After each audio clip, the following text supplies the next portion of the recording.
Eu não sei se você sabe, só existem 2 pecados que não tem perdão na Bíblia. Só tem 2. Sabe quais são? Qualquer pecado tem perdão, qualquer, menos 2. Sabe por que muita gente na nossa geração abandona tudo, começa e nunca termina? Porque eles estão comprometidos com o que sentem e não com o que tem que fazer. Tem muitos lugares, muitas coisas, muitas pessoas que carnalmente te dariam mais prazer do que está aqui hoje. Mas o que Deus quis é que você estivesse num lugar recebendo instrução para que teu futuro fosse melhor do que tudo que você já viveu até hoje. E eu declaro, os melhores dias da tua vida estão por vir, porque você está recebendo o que os céus separaram para você, e não o que o mundo lá fora tem para te oferecer.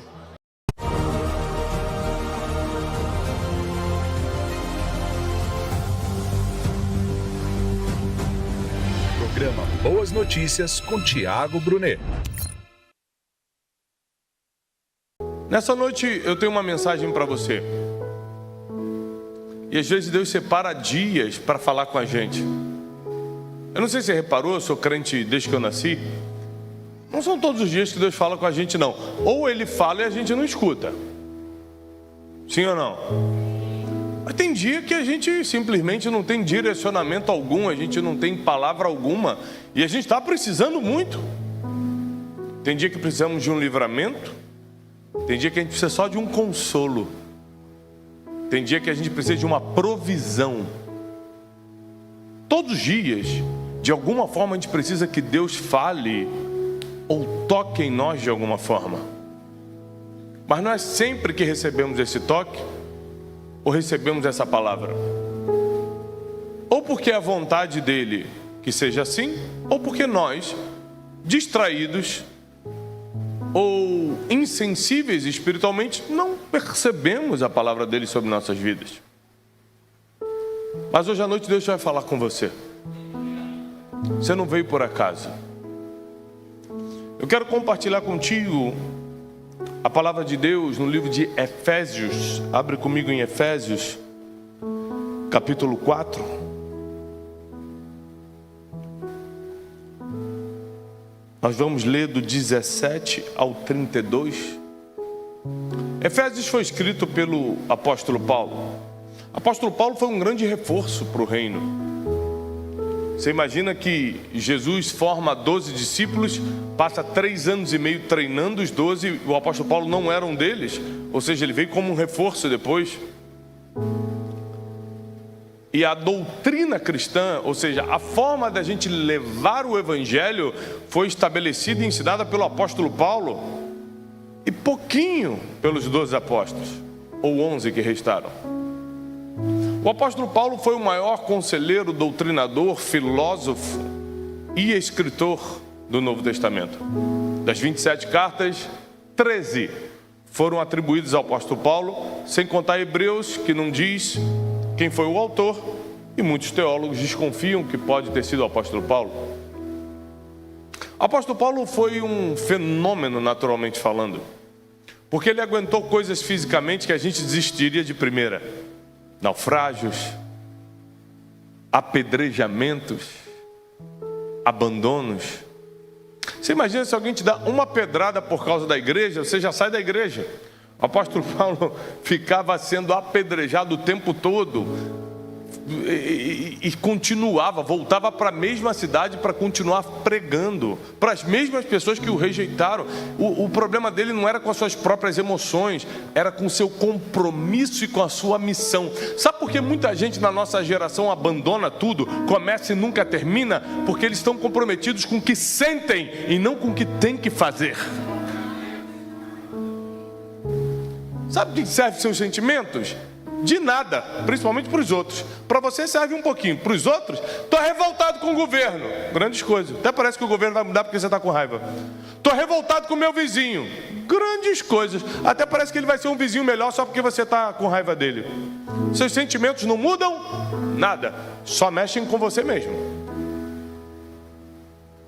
Então nós temos que cuidar muito bem deles, porque as pessoas não estão nem aí. Não vão mudar por causa deles, mas a gente pode se ferir pelo que nós mesmos estamos sentindo e alimentando dentro de nós. O apóstolo Paulo, grande instrutor, professor, mestre, deixou algumas instruções para que a gente tenha uma vida cristã saudável. Por quê? Para viver nessa terra de forma um pouco lúcida, você precisa viver uma vida cristã. Viver uma vida cristã hoje já não é apenas uma questão de ir para o céu. Isso aí já é o melhor, isso aí já é o top. Mas para suportar essa terra, você tem que ser cristão. Porque o mundo está cada vez mais louco. O mundo está cada vez mais insuportável. Está um querendo passar por cima do outro. Um querendo se dar bem em cima do outro. Está cada vez filho contra pai, pai contra filho. As coisas estão piorando de uma forma cruel. E a gente não suporta emocionalmente lidar com essa pressão. Então ser cristão hoje em dia não é só questão de eu quero a eternidade. Isso aí é lógico. Mas eu também quero viver uma vida mais leve na terra enquanto a eternidade não chega. Eu estou aqui voluntariamente, como há 11 anos eu prego o Evangelho, toda semana sem falhar nenhuma, por um voto que eu fiz a Deus. Quando eu estava quebrado, arrebentado, passando necessidades severas, em depressão, não tinha nem o gás em casa para cozinhar. Falei, se Deus me levantar, eu nunca mais vou sair do altar. Deus me levantou. Hoje nós temos uma empresa de educação gigantesca no Brasil, um prédio que poucas pessoas podem ter, milhares e milhares de alunos pagantes presenciais, milhões pela internet, e toda semana, sem exceção, voluntariamente, sem dar custo a ninguém, eu me apresento num lugar para pregar como eu estou fazendo hoje aqui, para cumprir um voto de que eu não vou sair do altar. Porque quem me levantou não foi minha capacidade, quem me levantou não foi uma grande ideia de negócio, quem me levantou não foi um sócio, quem me levantou não foi o mercado financeiro, quem me levantou foi o braço forte do Senhor, e o honrarei até o último dia da minha vida aqui na terra.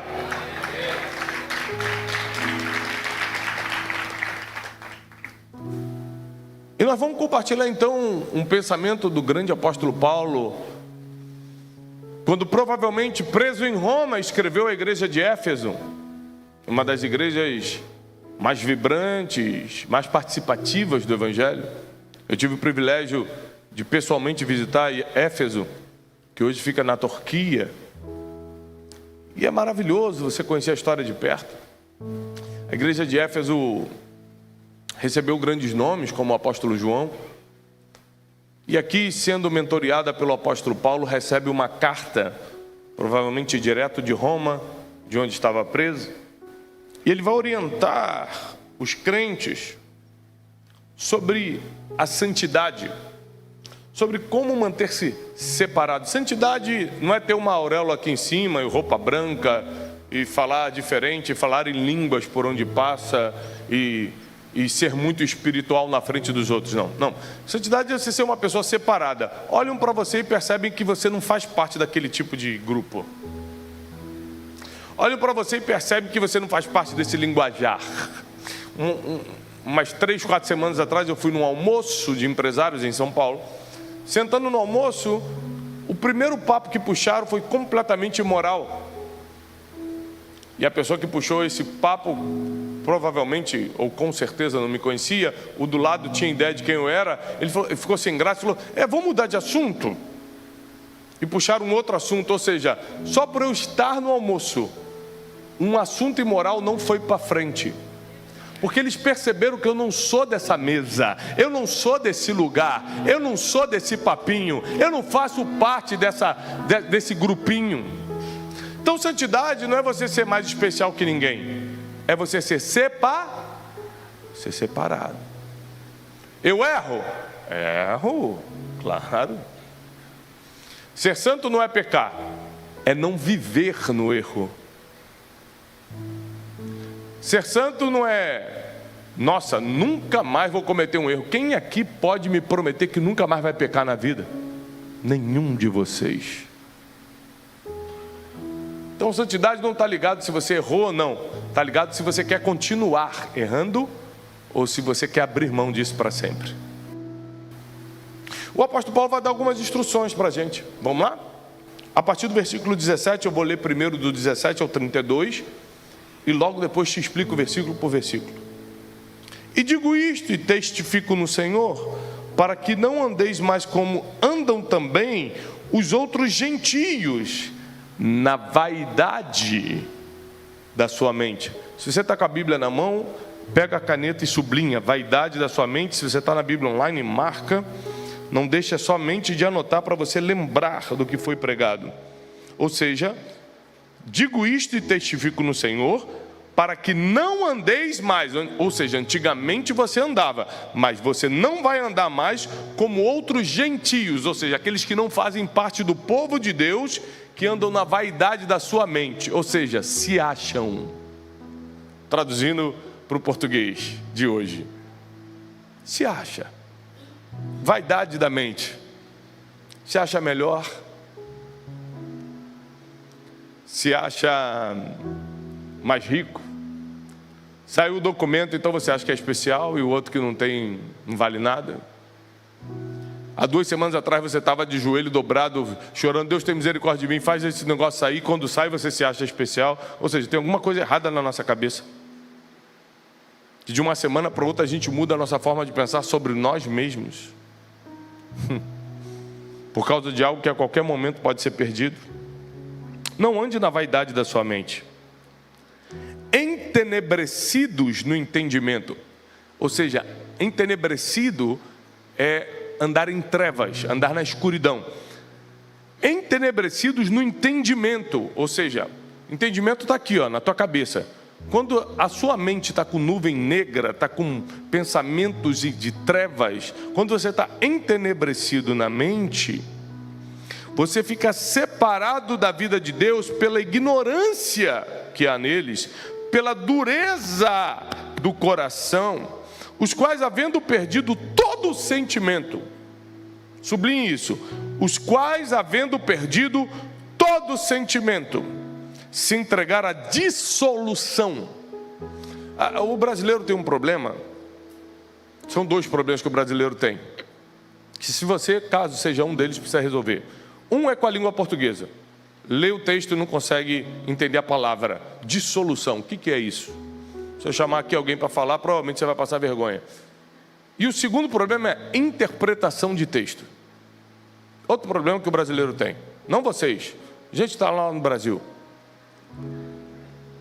Hoje eu postei assim nos meus stories. Hoje, às 20 horas, estarei na Lagoinha Orlando, no Legacy, compartilhando a palavra. Um cara comentou: onde? Que horas?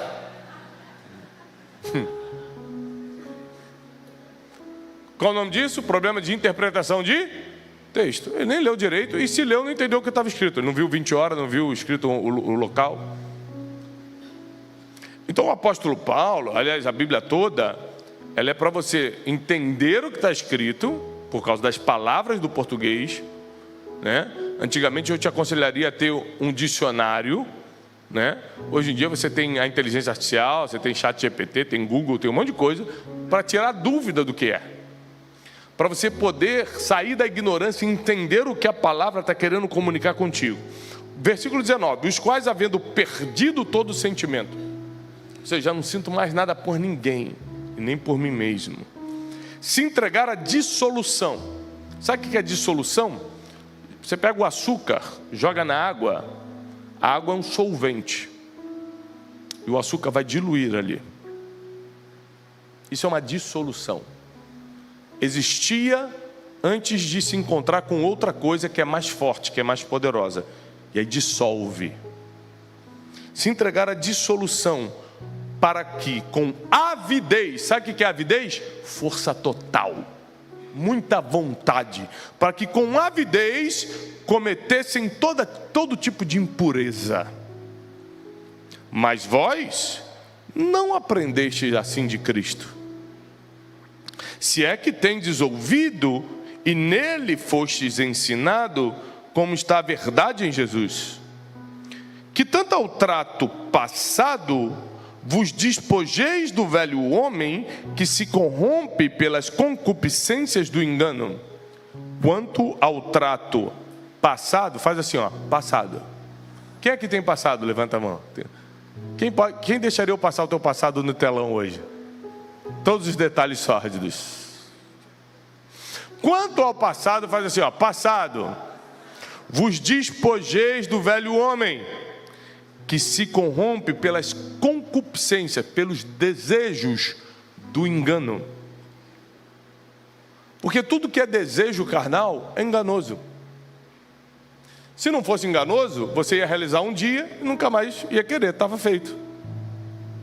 Quero beber até cair. Ia beber até cair um dia, depois não precisava mais. Quero ir para Tem muita criança aqui. Quero ir para uma bagunça carnal. Você ia fazer um dia, depois ia resolver. É assim que funciona a vida? Não. Vai para uma, quer ir para outra, vai para uma, quer ir para outra, ou seja, não resolve nunca. Porque Salomão diz que os olhos do ser humano é um poço sem fundo, deseja sem parar. Nunca resolve. 23. E vos renoveis no espírito da vossa mente. E vos revistais do novo homem, que segundo Deus é criado em verdadeira justiça e verdade. Vos revistais do novo homem, que segundo Deus, não segundo você, não segundo a ciência, não segundo o que você acha, não segundo uma cultura, mas segundo Deus, é criado em verdadeira justiça e santidade. Por isso, versículo 25, deixai a mentira. E falai a verdade cada um para o seu próximo, porque somos membros um do outro. Irai-vos e não pequeis. Não se ponha o sol sobre a vossa ira. Não deis lugar ao diabo. Aquele que furtava, não furte mais. Antes trabalhe fazendo com as mãos o que é bom, para que tenha o que repartir com aquele que tiver necessidade. Não saia da vossa boca nenhuma palavra torpe, mas somente que for boa para promover edificação, para que dê graça aos que a ouvem.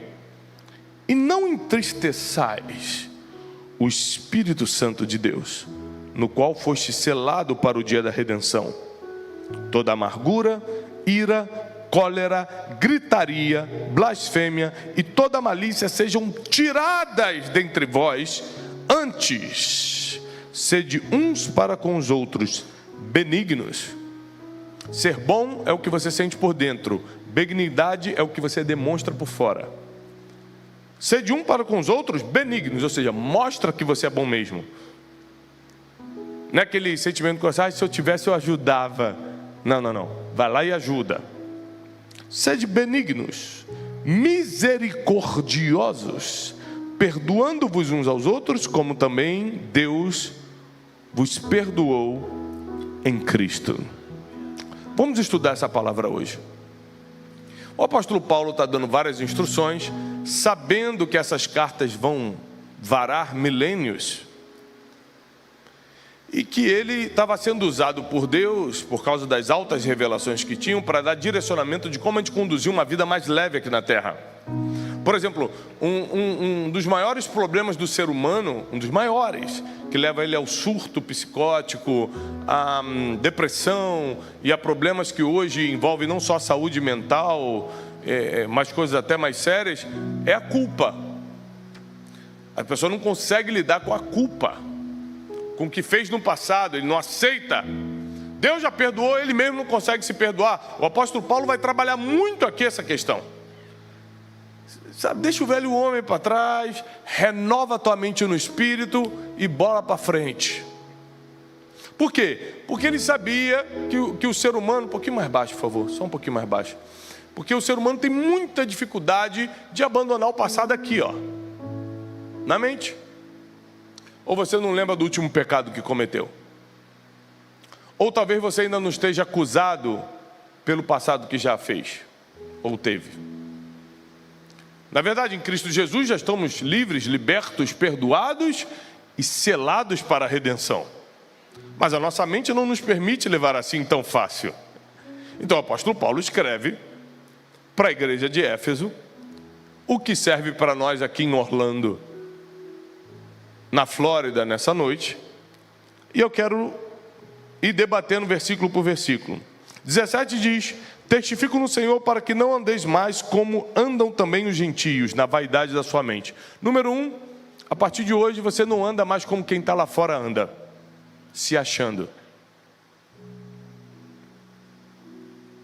É muito comum eu estar andando na rua, no aeroporto, parar num restaurante e alguém pegar minha mão e falar: Tiago, eu assisto Café com Destino, o Brunecast, eu li um livro seu, você mudou minha vida. Eu falo assim: eu? Não.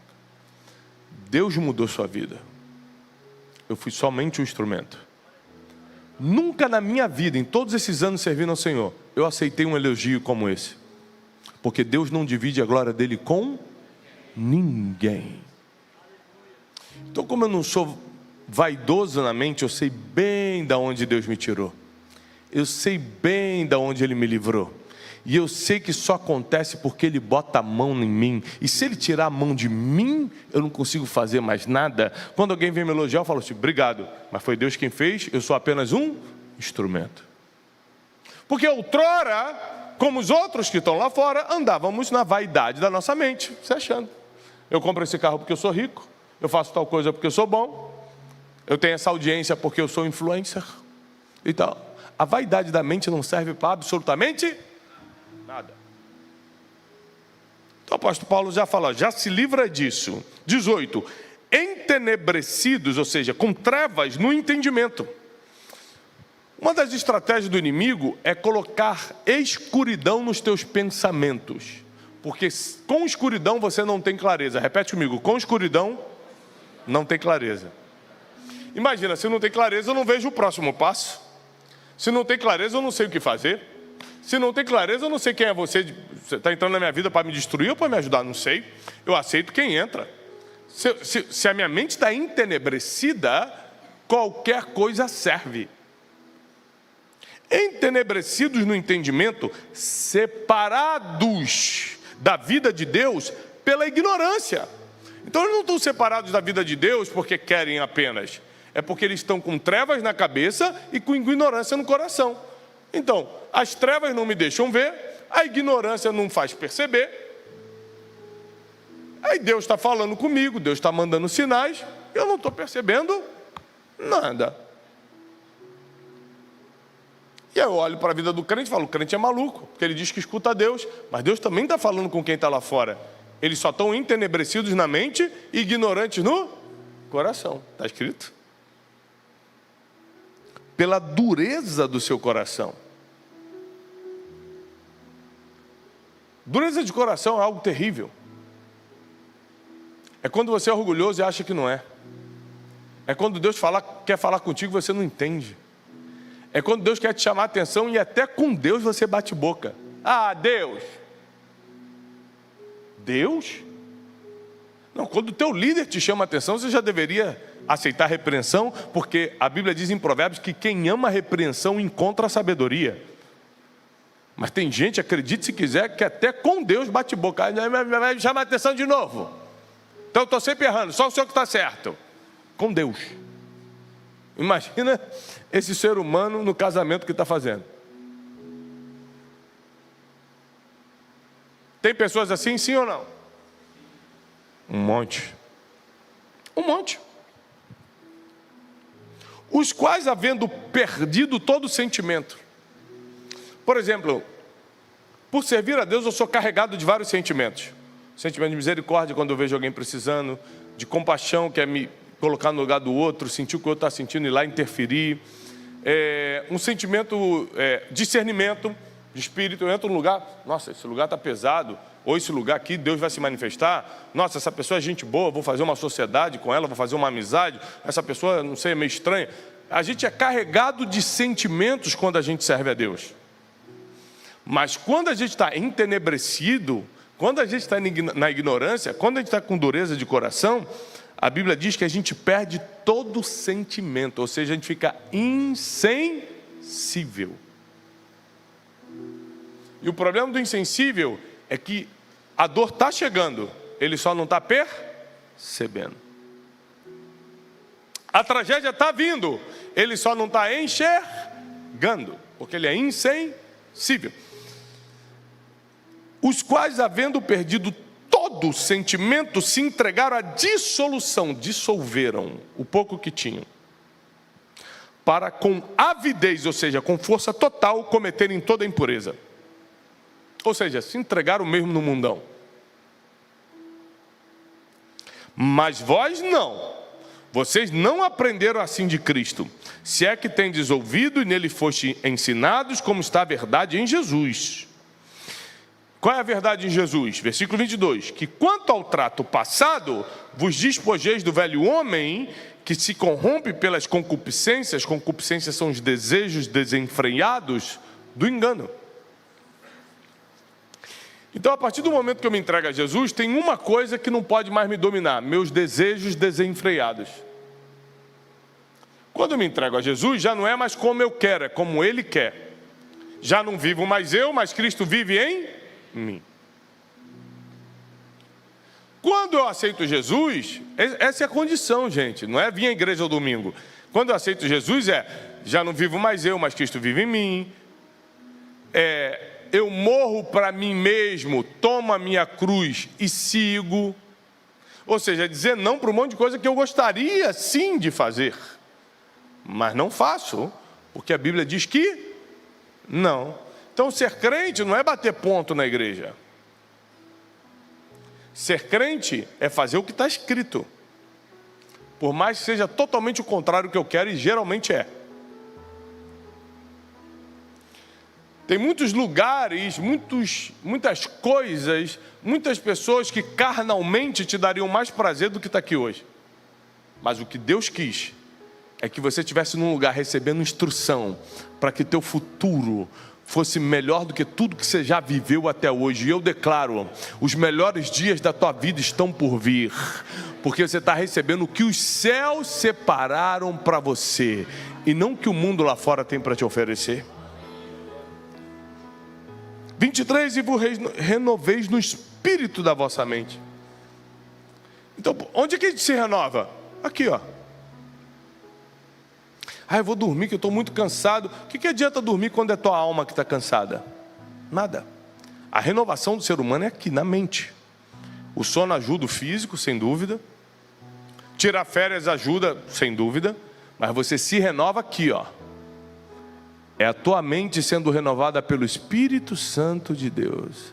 É quando você se tranca no teu quarto, fecha a porta do teu quarto, como diz Mateus, e começa a ter comunhão com Deus, e começa a falar com Deus. Você chora na presença de Deus, fala com Deus o que você não falaria com ninguém, confessa para Deus que você não teria coragem de falar com ninguém. Deus começa a renovar as tuas forças, Ele começa a te dar ideia que ninguém tem, Ele começa a te colocar ousadia, Ele começa a fortalecer dos teus ossos até a tua mente, dando tudo o que você precisa para cumprir o teu propósito nessa terra.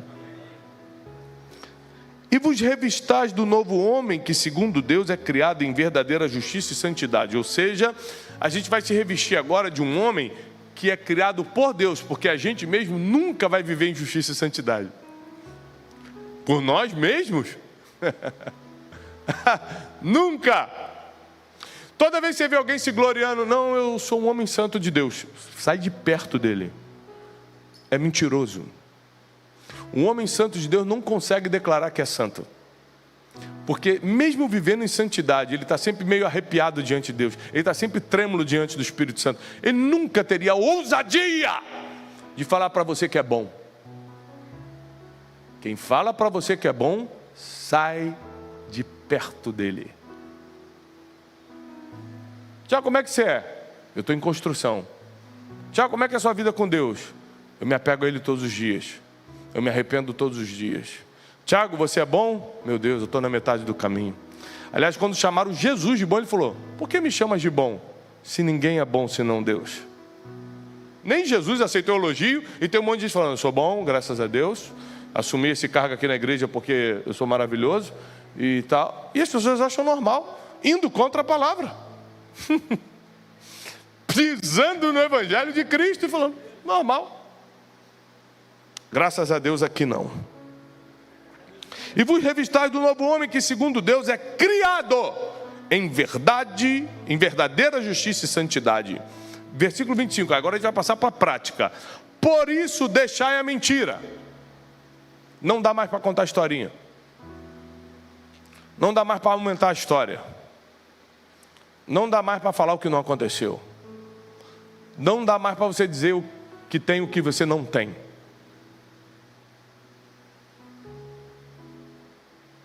Uma vez, uma pessoa foi visitar minha casa. Eu tinha acabado de comprar. Eu não sou muito ligado em coisas materiais. Deus me abençoa muito, mas eu não sou um cara muito ligado nisso. Eu tinha acabado de comprar um carro. E um carro bonito. Apesar de não ser desses ultra tops, mas era bonito. E o cara que estava saindo da casa falou assim, poxa, posso tirar uma foto do seu carro? Eu falei, pode, que estranho, né? O cara querer tirar foto com o carro dos outros, mas pode. O cara tirou foto. E aí passou uns 2 dias, chegou para mim na lupa do Instagram, porque eu não seguia essa pessoa, ele debruçado no meu carro falando, venci na América. Aí eu falei, não é possível que... Aí eu li 3 vezes assim a legenda para ver se era isso mesmo. É isso mesmo. Ele falou assim, você que está aí em Minas Gerais ainda tentando sonhar, olha o que Deus faz com quem é servo fiel no meu carro. Quase que eu comentei, Satanás mentiroso. Esse é o meu carro, eu estou pagando ainda, inclusive. Ou seja, tem gente que ama a mentira, tem gente que conta história, tem gente que aumenta a história. E aí o apóstolo Paulo fala assim, quer viver despojando do velho homem? Quer pegar a bênção mesmo que Deus tem para o futuro? Quer? Deixa a mentira. Porque a mentira é o único pecado que te dá filiação. Sabe o que é filiação? Está lá na tua carteira de identidade, escrito, filiação. Pai e mãe. Porque o diabo é o pai da mentira. O único pecado que te dá um pai é a mentira. Então cuidado com ela. Quem mente é filho do diabo. Por isso deixai a mentira e falai a verdade, cada um com o seu próximo, porque somos membros um dos outros. Por que o apóstolo Paulo fala que nós somos membros um dos outros? Tudo na Bíblia tem um sentido, você precisa aprender a ler e meditar. A Bíblia diz que meditar é imaginar. Porque, como assim nós somos membros um dos outros? Bom, nosso corpo físico, né, o meu corpo é igualzinho ao seu, tem membros, não tem? Membros inferiores, superiores, temos órgãos, sim ou não? Alguém sabe aqui como é que funciona um ataque de pânico, por exemplo? Sabe o que é o ataque de pânico? Alguém sabe o que é? 3 pessoas? O resto, procura na internet, ataque de pânico, está na moda. Dá uma procurada, ChatGPT. Ataque de pânico, sabe o que é um ataque de pânico? Alguém sabe o que é? Então, sabe o que é? É o teu cérebro mentindo para o teu corpo que você está debaixo de um perigo que não está. E o teu corpo detona um monte de hormônio, adrenalina, serotonina, não sei o que, e você acha que está em pânico, dispara o teu coração, dá a impressão de um ataque cardíaco, e você cai no chão achando que está morrendo, e na verdade foi uma mentira do teu cérebro para o seu corpo. Olha o que o apóstolo Paulo fala, não mintais um para os outros, porque nós somos membros do mesmo corpo. Se você mentir para o outro, o corpo vai sofrer. Um rolo vai dar. 26, irai-vos e não pequeis. Quem já ficou com raiva na vida aqui? Gente, é muito santa a igreja, só tem 4 com raiva. Senhor, arrebata teu povo, Senhor. Esse está preparado, esse está. Pode levar esse, deixa só os 4 aqui que eu trato na segunda vinda. Quem aqui já sentiu muita raiva, ira? A Bíblia diz, tá bom, você é ser humano, você sente raiva, mas não peca por causa disso. Não vai xingar por causa disso, não vai dormir com raiva por causa disso, não vai se vingar por causa disso, não vai fazer mal para os outros por causa disso, não vai ficar remoendo por causa disso. Irai-vos, mas não pequeis. Não se põe o sol sobre a vossa ira, ou seja, não deixe o sol baixar e você ainda está com raiva. Quem é casado aqui? Amém. Só isso, Deus só mandou falar isso mesmo. Foi só o que Deus mandou entregar.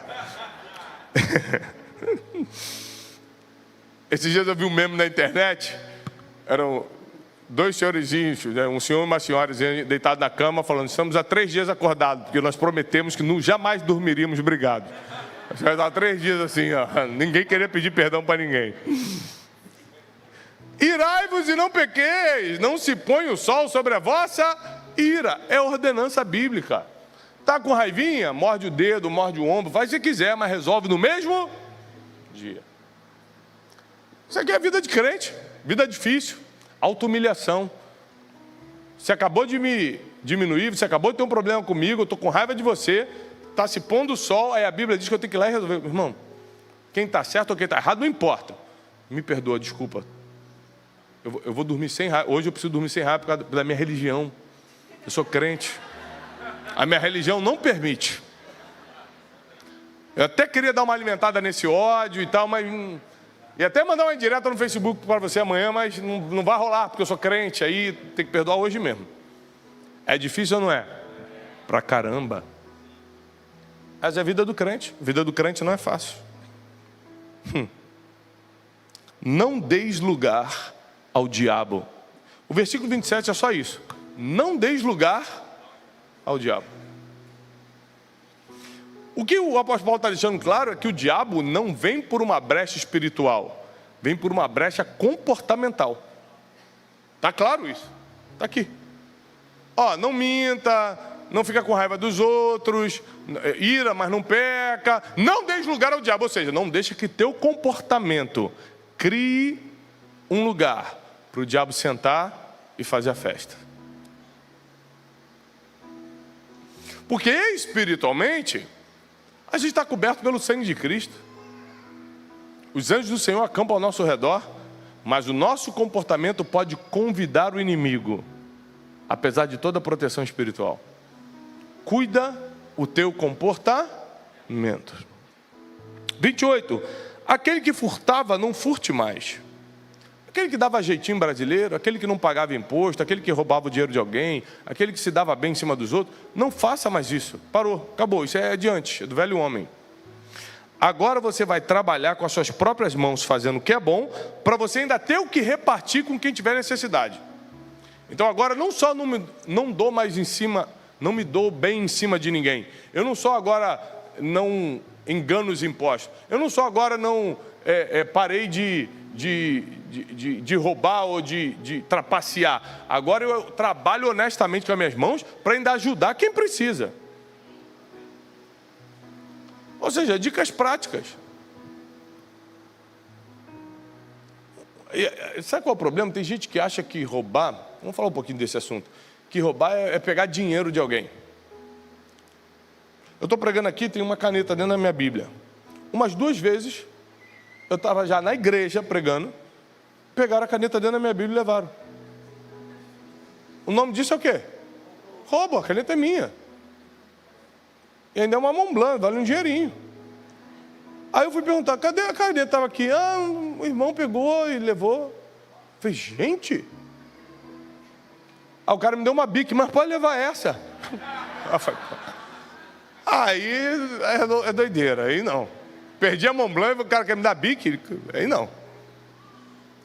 Ou seja, tem gente que acha que roubar é assaltar um banco. Não, qualquer coisa que você bote no bolso que não é teu, já está errado. Já não agrada a Deus. 29. E aqui vai pegar muita gente. Não saia da vossa boca nenhuma palavra torpe. Palavrão é pecado. Palavra maliciosa é pecado. Nomes imorais é pecado. Não saia da vossa boca nenhuma palavra torpe, mas somente a que for boa para promover a edificação, para que dê graça aos que a ouvem. Ou seja, se o que você fala não edifica e não dá graça a quem está ouvindo, nem fala.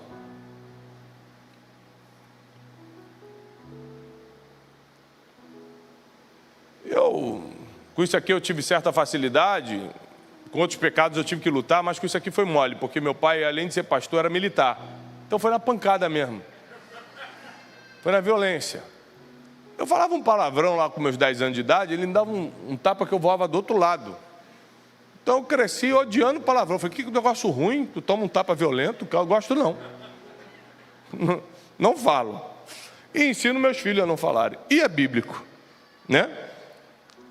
E é bíblico. Ou seja, da sua boca tem que sair o que for bom para promover a edificação e dar graça a quem está te ouvindo. Versículo 30, muito forte. Não entristeçais o Espírito Santo de Deus, no qual estás selado para o dia da redenção. Qual uma das funções do Espírito Santo? Nos convencer do pecado, da justiça e do juízo. Como é que a gente entristece o Espírito Santo? Quando ele está tentando cumprir a função dele e você está rejeitando. Ele está tentando te convencer do pecado, ele está tentando te convencer da justiça, ele está tentando te convencer do juízo, que é a conta vai chegar. O que é te convencer do juízo? Agora está tudo bem, mas a conta vai chegar. Isso é convencer do juízo. Convencer do pecado é o que você está fazendo agora. Convencer do juízo é o preço que você vai pagar pelo que você está plantando agora. O Espírito Santo está para nos convencer disso. Quando você não dá ouvido ao Espírito Santo, você está entristecendo ao Espírito Santo. E a Bíblia diz, não entristeçais o Espírito Santo de Deus, no qual estáis selados para o dia da redenção. Você já está selado, no qual estáis selado. Já foi, você já está selado. Ele não vai te selar, já foi. Quem aqui aceitou Jesus Cristo como Senhor e Salvador já? Quem aqui passou pelas águas? Já foi. Já está selado, só não entristece mais. Tiago, e se por acaso entristecer? Carta do apóstolo João, se por acaso pecardes, repete comigo, se por acaso é um acidente, não é costume, não é rotina, não é estilo de vida. Se por acaso pecardes, como eu peco e você peca, temos um advogado, Jesus Cristo justo, que nos absolve de todo o pecado, nos livra de toda injustiça.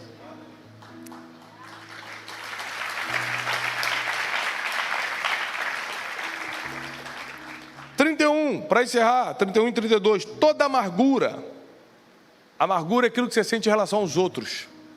Fulano me fez mal, eu não consigo perdoar, Cicrano torceu para eu dar errado aqui na América, o outro não sei o que, você fica amargurado com as pessoas. Toda amargura, toda ira, que é o excesso de raiva, toda cólera, que é a manifestação da raiva, quando você está gritando com os outros, toda gritaria,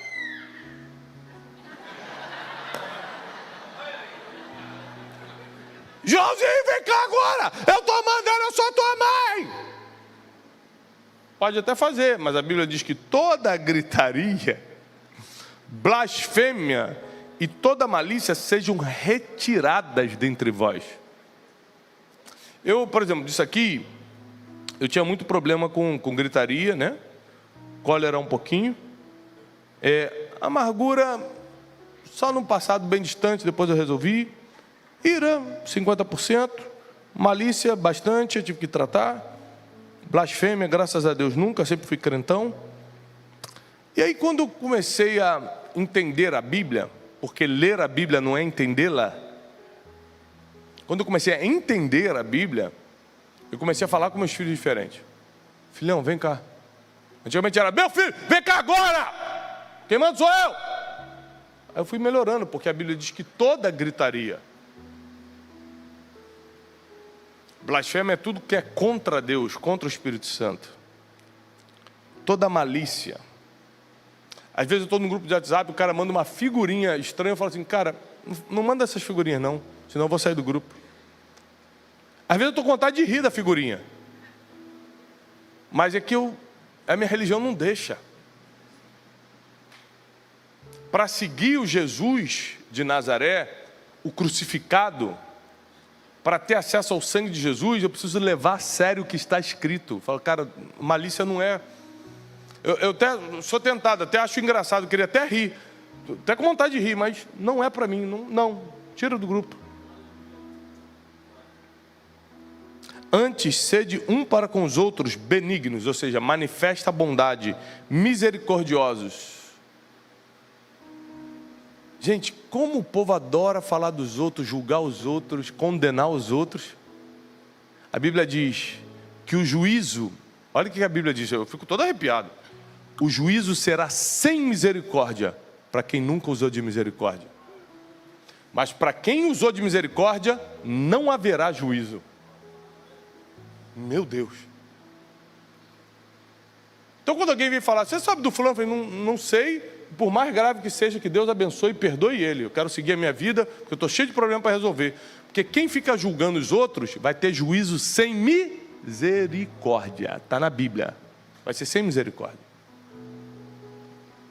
Mas para quem usa de misericórdia, nem julgado vai ser. Porque a misericórdia já alcançou antes. Perdoando-vos uns aos outros, como também Cristo vos perdoou. Eu sei que muita gente fez coisas contra você, mas perdão é uma obrigação cristã. Eu não sei se você sabe, só existem 2 pecados que não tem perdão na Bíblia. Só tem 2. Sabe quais são? Qualquer pecado tem perdão, qualquer, menos 2. Um clássico, blasfêmia contra o Espírito Santo. O segundo, nem todo mundo entende, mas está escrito.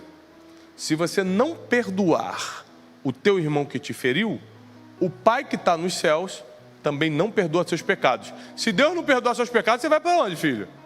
Para o inferno. Então é um pecado que não tem perdão.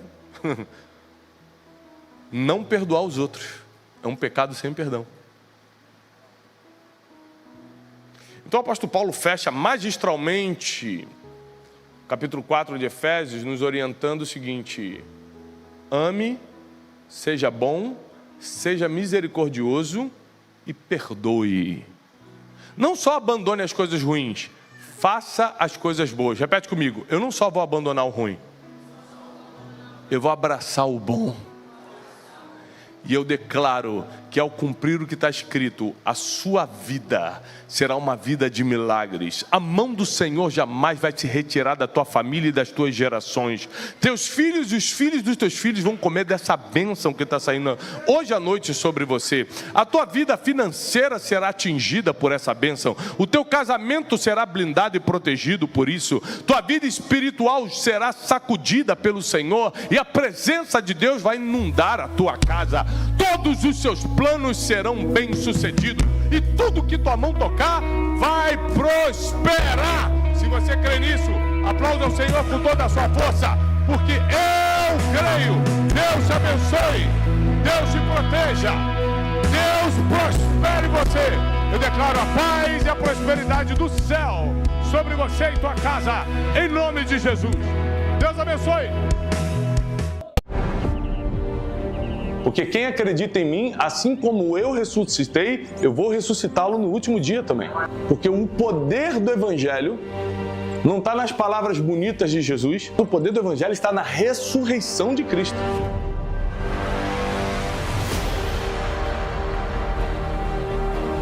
Fé não é você fazer o que quiser.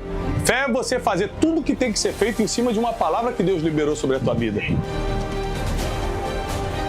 O batismo é um simbolismo de que agora você pertence não a uma religião, mas você pertence a um movimento mais puro e amoroso que o mundo já conheceu, que é o cristianismo.